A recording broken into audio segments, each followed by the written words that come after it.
Imagine waking up to the smell of your own life burning. Not metaphorically. Not emotionally. I mean actual flames chewing through metal in your driveway, while your neighbors stand around in pajama pants, filming it like it's a 4th of July show, and the woman who's been trying to run you out of the neighborhood is across the street, arms folded, watching like she just checked something off her to-do list. Yeah, that happened. And if you think the fire was the worst part, trust me, it wasn't even the beginning. Let me back up a sec. It started with the smell. Burning rubber, thick and greasy in the air, mixed with melting plastic and that sharp metallic tang that hits the back of your throat. I was dead asleep when it crept through my open bedroom window.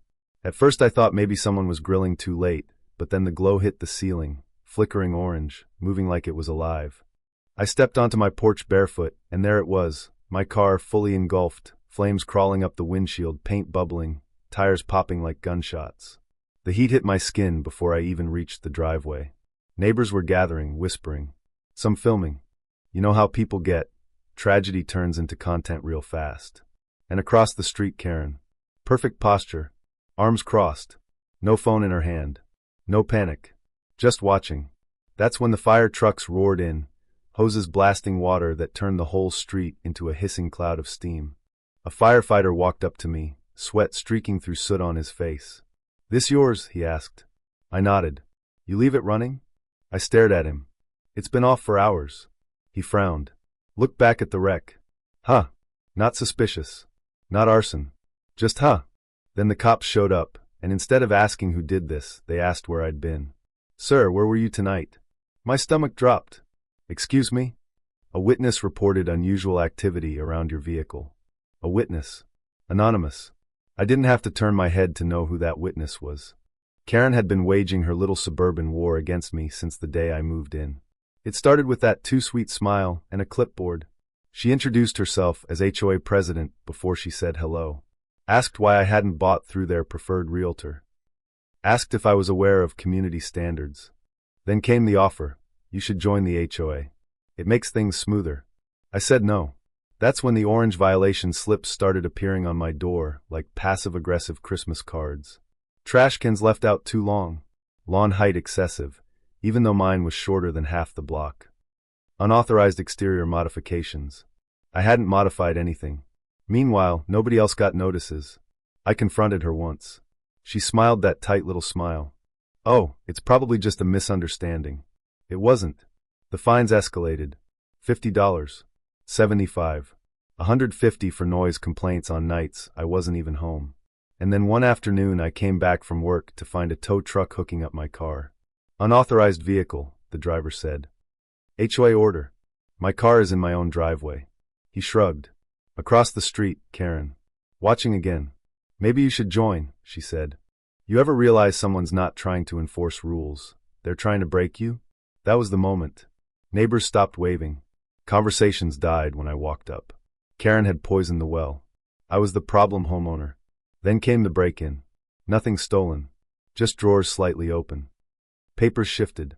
My security footage glitched, exactly 5 minutes missing. Same kind of glitch I'd later see the night of the fire. I called the cops. No sign of forced entry.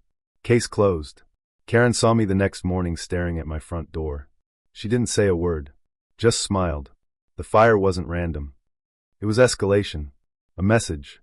But here's the thing, Karen was careful. Calculated. Fire was messy. Loud. Risky. That didn't fit her pattern. So I started asking myself, what was she trying to destroy? I pulled my camera footage from the night of the fire. At 11:42 p.m., the motion light flicked on.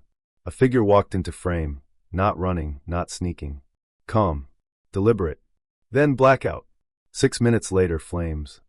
My system doesn't just glitch like that. Somebody with access interfered. Most neighbors wouldn't talk.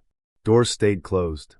But 3 houses down, Frank, retired, keeps to himself, stepped onto his porch when I knocked. "I shouldn't be telling you this," he muttered. My pulse spiked. "Telling me what?" "She's been bragging. Said she finally handled the troublemaker." My stomach dropped. "Not outright," he added quickly. "But she told the board you wouldn't be a problem anymore." Then he leaned closer.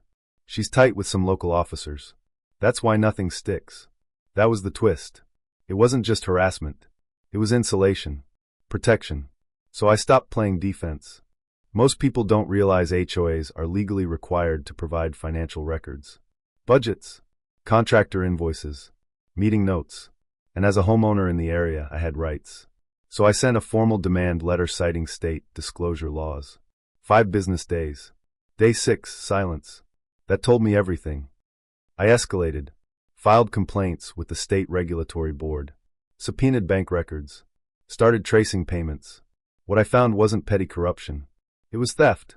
Massive withdrawals labeled contractor expenses. Except the contractors didn't exist. One was a dissolved LLC. Another had never heard of our neighborhood. Shell companies. Fake invoices. And then I found payments routed to something labeled Community Security Consultation, which just happened to correspond with the officers who showed up every time I filed a report. Karen wasn't just collecting fines. She was engineering foreclosures, slapping bogus violations on homeowners until they couldn't keep up, then buying properties cheap through shell companies. Organized, ruthless, and when I got close my car burned. So I filed suit. Not just against the HOA, against her personally.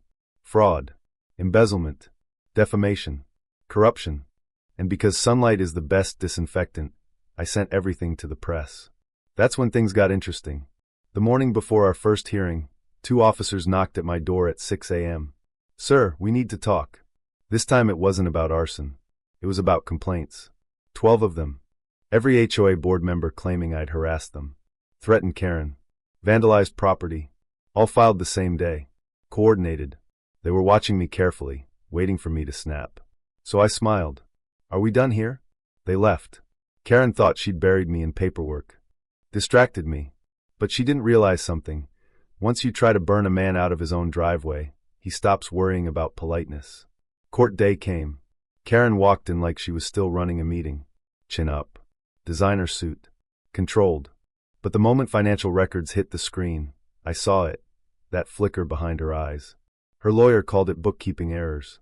It's hard to explain, though, why HOA money ends up in your personal account. Or why emails show you instructing board members to file synchronized complaints. And then her own board flipped. One by one, they testified. Nobody wanted to go down with her. The courtroom felt heavy, like the air before a storm breaks. The judge leaned forward. "Miss Walker, anything to say?" She tried to negotiate. Settlement. Quiet resolution. I declined. I wanted it public. The ruling hit hard. Personal liability. Tens of thousands in damages. HOA dissolved. Criminal charges filed. For the first time since I'd met her, Karen couldn't look at me. But here's where it almost ended differently. The next morning, she vanished. Drained accounts. Cleared out. Gone. Except greedy people leave trails. A large transaction popped up at a luxury hotel near the state border. My lawyer alerted authorities. Warrants were issued. She made it all the way to airport security before they stopped her. No smile. No clipboard. Just shock. Fraud. Embezzlement. Conspiracy. Prison. After her conviction, her assets were liquidated, including her house, the one she stood in front of while my car burned.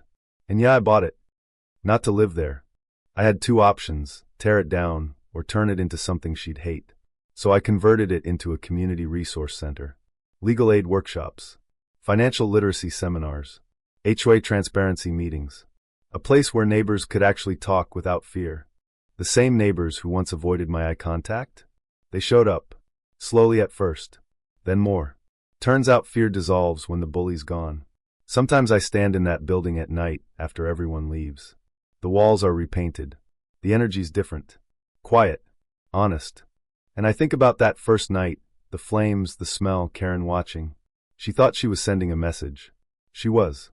Just not the one she intended. She tried to burn me out. Instead, she exposed herself. So here's the question I'll leave you with.